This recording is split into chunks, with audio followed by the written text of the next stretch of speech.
because like I said, we are expecting a good season 2024, like very, very good. And now we have okay season. So we're going to harvest a good amount of coffee, but not as good as we are expecting, because the worst interference of coffee is temperature, because it's hard to control it. If we have drought, you could use irrigation and use a lot of techniques, but heat waves it's impossible to control. This episode is proudly brought to you by Mapper Forward's workshop, It's Time to Become a Coffee Consultant. Learn how to diversify your revenue streams and create freedom from your day job while saying goodbye to that alarm clock forever by becoming a consultant within the coffee industry or directly to consumers who have shifted towards home brewing and home roasting. Protect your income from challenging times in the coffee value chain by taking this course today. Go to mapperforward.coffee/workshops or click the link in the show notes for details. Welcome to the Daily Coffee Pro by Mapper Forward, friends. I'm your host, Lee Safar, and this is unfortunately the final episode of this series with Jonas, agronomist extraordinaire from Brazil. Jonas, this has been a fantastic series so far. I want to thank you for your time and for your expertise. We cannot leave it this long till the next conversation. It's been a couple of years. In this final episode, we're going to talk about the predictions that you have for 2024 and 2025 for the harvests. Where I want to start that conversation is, what has happened in the last couple of months that has really started a lot of people getting worried about the harvest for the rest of this year and next year? Yes, we got a lot of climate problems in Brazil. After, like I said, after 2020, and every year we have some issue. Sometimes it's drought, sometimes it's heat waves, in a different Regions? different regions, different part of the year. In intensity, but always after 2020 we face problems in fields. This time was in 2023, in the end of February. I saw fields that we gonna harvest one of the biggest seasons again in 2024, because we got a plenty of rains. The climate was good, but then we have a lot of heat waves in Brazil, like with temperatures in Celsius close to 38 degrees, which for a coffee area, it's so high. And the worst part was not just today. Sometimes it was a week of very high temperatures, because coffee could take some have ways to take problems like drought and lack of rain and heat waves. And they have mechanisms, physiological mechanisms to take that and do not suffer a lot. But when we have a week, it's really complicated. So coffee expand a lot of energy in order to maintain the temperature. And then when any kind of plant needs to use the saves of like survival mechanisms, carbohydrates. How can I say that? Like it need to expand the energy to survive. That means we're gonna have a bad season in front, because they will need that energy to spare that energy to bear fruits, to develop seeds. So part of the energy was expand,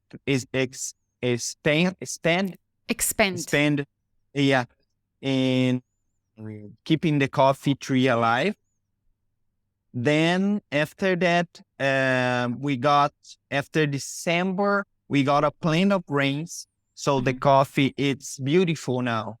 but with not a lot of fruits in their branches because of this heat wave that affects more crops, not just coffee, but coffee was affected more than we are expecting. Because like I said, we are expecting a good season 2024, like very, very good. And now we have okay season. So we're going to harvest a good amount of coffee, but not as good as we are expecting because the worst interference of coffee is temperature because it's hard to control it. If we have drought, you could use irrigation and use a lot of techniques, but heat waves it's impossible to control. There is no air conditioner in the field, and there is not a way to make the field to chill down. So it's affected all the regions which grows coffee in Brazil. But we still have a good perspective for 2025. So if I understand it correctly, in February there was heat waves? Before that. Before February? Yeah, it started, I think, in September. Okay. Then we have peaks in all the months, like last month, which used to be very milder in Brazil, like March. We got some peaks of temperatures too. And like we are in April in Brazil, and usually are fresher in this period of time. It's still hot, like we are in January, because January and February are typically hot months in Brazil, very hot, but the temperatures rise so much in advance and it's still high for now.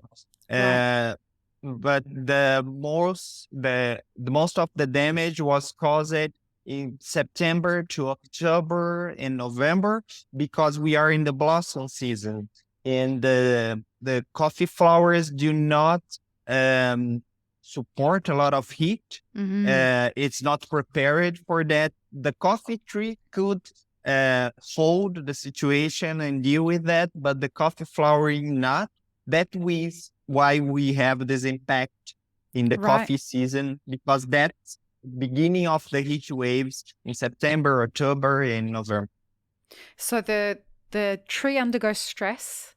It uses its reserves to deal with that stress. Yeah. And then when it comes time to flower and to fruit, you see the consequences of the plant having used its resources to deal with the drought, to deal with the heat wave. Yeah, exactly. And the consequence of that is that a year, if I understand it correctly, a year that was supposed to have exceptional yield, we had less yield in cherry than what was supposed to happen. So does that mean that this year ended up being an average year or a down year compared with the year before? We will have a little bit over that last year, because last year we got a problem too. I think was with the drought. I could not remember everything because every year there's no downtime. I'm experiencing the same thing, my friend. I'm like, so I do not remember was last year, because every year had something. The pandemic crushed us all. It seems like everything from then is like, wait, which was it? It was the 2020 was the pandemic, 2022, then we had droughts, then we had the wars, and then another war, and then heat waves. All of it seems to be a little intense. And now this year we've got the elections in America, which is, I'm sure, going to have some kind of impact on the weather in Brazil somehow.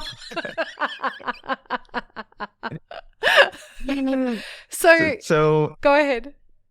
So 2023, we got not as a good season that we are expecting because some problem that I will not remember in 2022.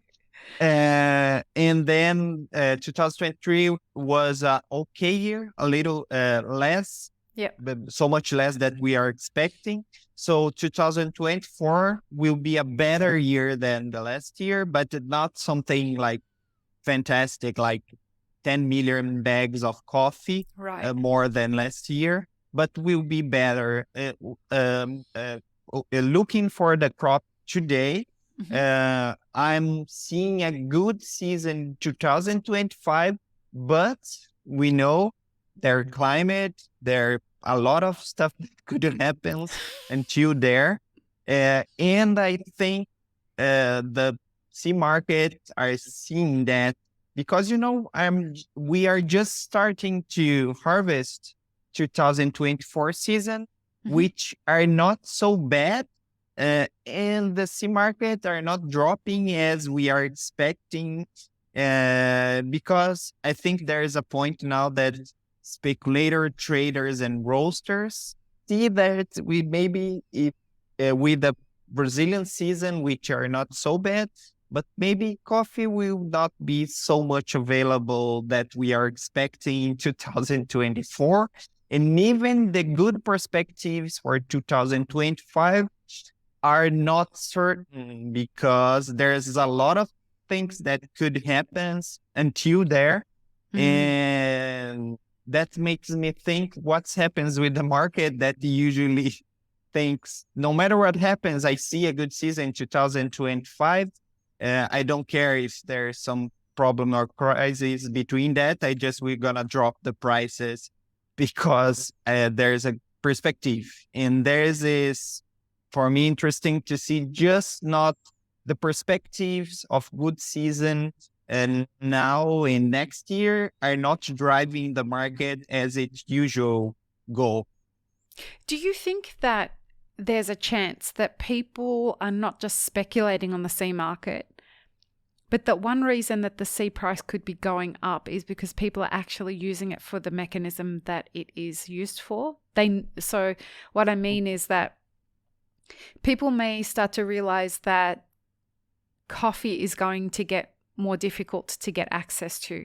And so Mm-hmm. therefore they're actually buying legitimate contracts on the sea market, Mm-hmm. which is happening more and more because people need more commercial grade coffee. Do you think that that Mm-hmm. could be happening? Mm-hmm. I think so. I think they just are facing The the reality. reality. Yeah, like in 2020, I talk a lot of people after the frost, Mm-hmm. and the roasters, nobody are caring about that. And was a year that we should care about that Big time. because of the frost. Yeah. So, but people are not caring. And then they're facing the consequences of that. They say, okay, it's not important. Coffee is coffee. It's always available. And I think there is a point in everything that we do in life that we could not deny the consequences. It's Mm. impossible to say it's in your face that something is getting It's wrong. real. So yeah, it's real. It's not about papers. It's about coffee now. They need coffee. They know that the consumption rates are not going It's going down. up. The Chinese are getting more interested in coffee, even in Brazilian coffee. We got like, I think, some months like 300 or 400% of increase in exportation for China. And the Robustas in Brazil, the Canéforas, grows a lot, the volume of exportation, because they got problems in Vietnam and Indonesia Mm-hmm. too. So usually, to have an idea, the Canéforas in Brazil are all for domestic consumption. It's just a little fraction was exported, Mm-hmm. but the volume of this coffee are getting to gone to outside of Brazil is growing faster. Mm. So farmers are exporting more coffee because um, people are interested in buy caneforas in Brazil too, because of that problem in Indonesia. Of course, the traders in Brazil and farmers and cooperatives are doing their job in order to show worldwide the caneforas, Brazilian caneforas, which are not well known in many places. And they say, okay, it's as easier to buy coffee in Brazil, Arabicas and caneforas in Brazil, and it's a good opportunity to make new business.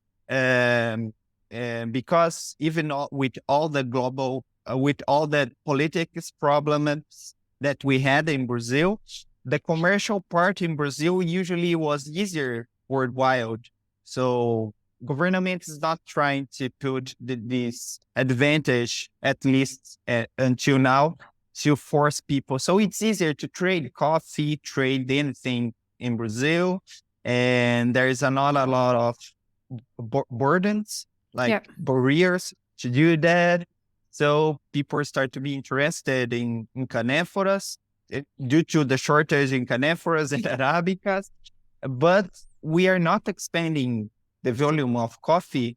So I'm worried about the domestic consumption, where it goes if we export all the coffee to outside of Brazil. In Brazil, it's the second biggest consumption country in coffee after United States. So we are have an importance in growing and in consumption. And I don't know if we have a shortage in 2025. This will be a real problem for the industry at all. If Brazil do not reach that expectations that we are seeing now, I think 2024 will be a year of things gonna change when the coffee will be harvested.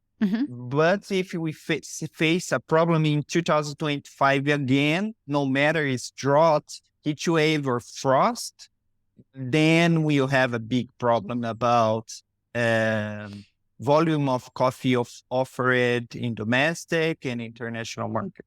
So we will go from a real problem to a real problem. Yeah. That sums up the whole series, doesn't it? Yes. From 2024 to 2025.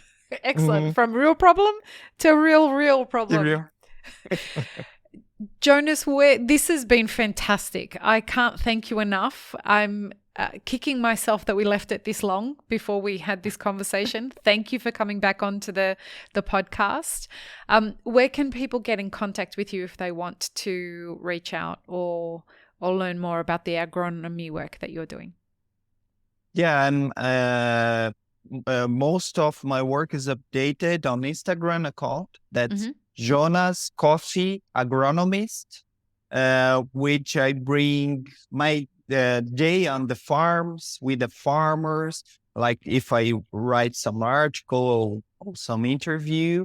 And I'm on LinkedIn too, if people are interested to talk about more scientific stuff. And for any kind of consultancy or advisory, I keep there everything always updated about the technology in Brazil, and something that I read is interesting. It's Jonas Ferraresso. But if you type Jonas Coffee Agronomist, the LinkedIn page will appear too. So get there. I love to talk with people, no matter if a client or not. I think sharing information is very important to make everything better. No matter how much I know about something, if I keep it with me, it have no value to me. So sharing, it's what make the world better, the coffee better, and everything better. You're an asset to our industry, sir. And links are in the show notes to connect with Jonas, folks. So please don't be shy to reach out. Jonas, will you do us the honor of signing off our episode as for the last time for this series? Peace, love, and peanut butter. Will you do that for us? Yeah. Loves and peanut butter. You're the best. Have an amazing rest of your day, everyone. Bye. Thank you. Bye-bye. I really hope you enjoyed this episode, friends. Please don't forget to show us some love by subscribing, liking, commenting, and most of all, sharing this podcast with your friends. Check the show notes for links, including our sponsors and our Patreon. And stay tuned for more great conversations on the Daily Coffee Pro by Map It Forward.